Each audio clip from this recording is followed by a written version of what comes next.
Kembali lagi di channel YouTube SD8 Sanur Jaya. Nah, kali ini seperti biasa kita akan mempelajari materi-materi yang ada di kelas 6. Untuk pembelajaran kali ini kita akan belajar tema 5, subtema 1 di pembelajaran kedua, yaitu tentang reklame dan tentang wirausaha. Nah, sudah siapkan alat tulis kan?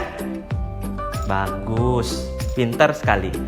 Nah, tujuan kita belajar kali ini yang pertama adalah kalian akan mengetahui ciri-ciri reklame. Terus kalian akan mampu mengklasifikasi jenis-jenis reklame. Terus kalian akan bisa mengidentifikasi berbagai contoh wirausaha yang ada di dalam kehidupan sehari-hari. Setelah itu nanti kalian bisa menuliskan berbagai contoh wirausaha yang ada di dalam kehidupan kita sehari-hari. Nah, untuk lebih lengkapnya dan lebih jelas ke materi, tahu kan? Yap, kita lanjut ke materi video berikut ini. Pernahkah kalian melihat selembaran kertas seperti ini? Apakah kalian tahu selembar kertas ini? Ya, ini adalah sebuah reklame. Kita sekarang akan mempelajari tentang reklame. Reklame adalah suatu karya seni rupa yang bertujuan untuk menginformasikan, mengajak, menganjurkan, atau menawarkan produk kepada konsumen. Reklame dibuat menarik sehingga yang melihatnya ingin mengetahui informasi yang disampaikan dan tertarik atas ajakan yang ada di reklame. Reklame terdiri dari dua jenis, yaitu reklame komersil dan reklame non-komersil. Yang pertama, brosur. Brosur adalah selembaran kertas yang berisi informasi lebih terperinci dan jelas. Tujuannya menginfokan produk, layanan, atau program kepada masyarakat luas. Ciri-ciri brosur sebagai berikut. Memiliki pesan tunggal, hanya sekali diterbitkan.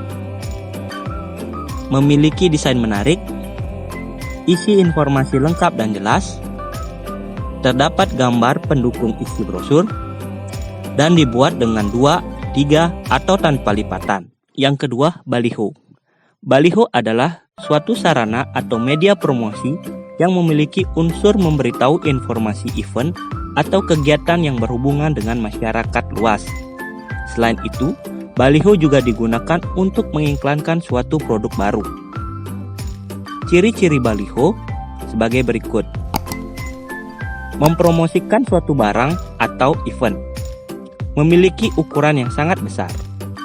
Diletakkan di tempat-tempat khusus seperti di pinggiran jalan. Yang ketiga, selebaran.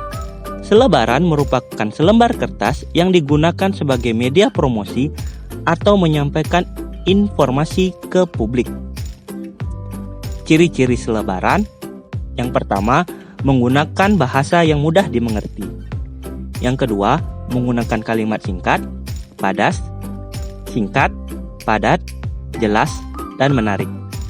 Yang ketiga, bersifat persuasif atau ajakan. Dan yang terakhir, berupa selembaran kertas tanpa dijilid atau dibukukan. Yang terakhir adalah poster.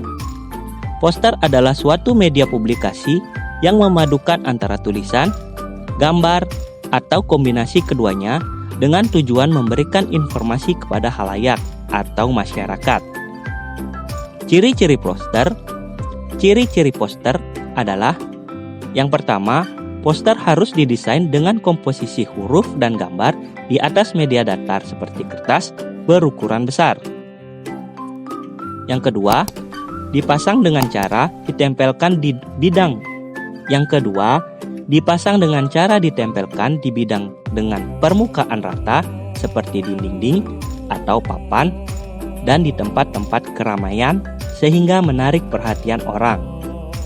Yang ketiga, dibuat dengan menggunakan teknik perwarnaan yang kontras dan pemilihan warna yang berani.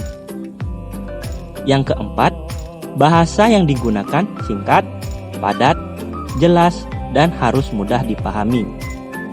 Yang kelima, diberi gambar agar pesan lebih mudah tersampaikan. yang terakhir harus dapat dibaca dengan meninggalkan kesan yang mendalam. Bagaimana tadi penjelasan tentang reklame? Pasti kalian pahami ya.